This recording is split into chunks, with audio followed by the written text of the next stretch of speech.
et puis un peu dans le futur. La nostalgie est souvent une source très inspirante, justement, et qui ne doit pas être justement seulement passéisme, mais qui doit servir à créer, à avancer. Quoi. Être réac et tout ça.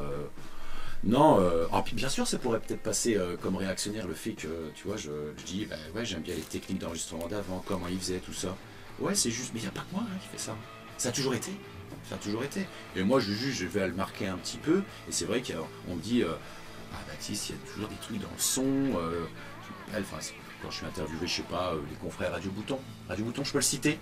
Bisous. Hein. Tu vois, où on me dit, mais Baptiste, quand tu fais quelque chose, tu fais un rock, mais il y a toujours un truc qu'on sait pas, quoi. Je dis, oui, je m'emmerde pas. C'est sûr que, bon, bah, c'est tout, c'est comme ça. Ou alors...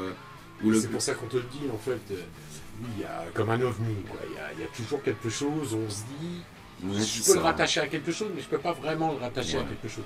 En fait, c'est peut-être ça qui fait oui, bien sûr. Alors tu vois bien, après on peut s'attarder sur ma voix. Ouais, pourquoi moi je vais l'expliquer. Hein. On joue à Paris une fois.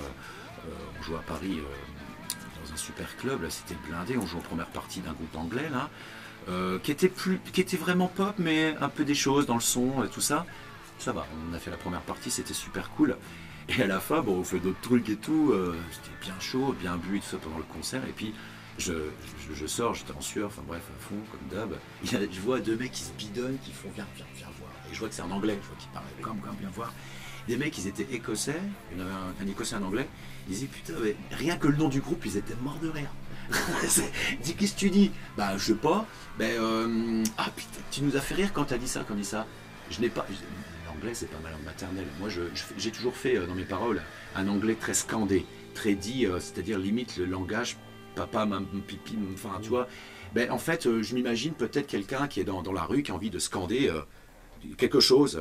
Fuck, yeah, tu vois. Enfin, moi je suis comme ça. J'ai peut-être pas des qualités de mélodiste. Peut-être que ça arrivera. Je me dis tiens, il faut. Hein. Mais non, moi je fais toujours dans mes paroles des trucs. Et donc les Anglais, et c'est ça que ça m'a fait drôle. Ils m'ont dit ah putain, tu nous as fait rire. Il faut venir jouer chez nous, c'est trop bien. Et c'est là que j'ai dit putain, la musique anglo-saxonne, c'est vraiment. Elle me fera toujours, j'aurai toujours quelque chose de nouveau à découvrir parce qu'en fait, tu peux dire fuck pendant 50 minutes. C'est ça qui est marrant. Enfin, tu vois. C'est le grand débat sur. Je dis pas que c'est bien ou pas bien. Hein. Justement, c'est un débat qui revient souvent sur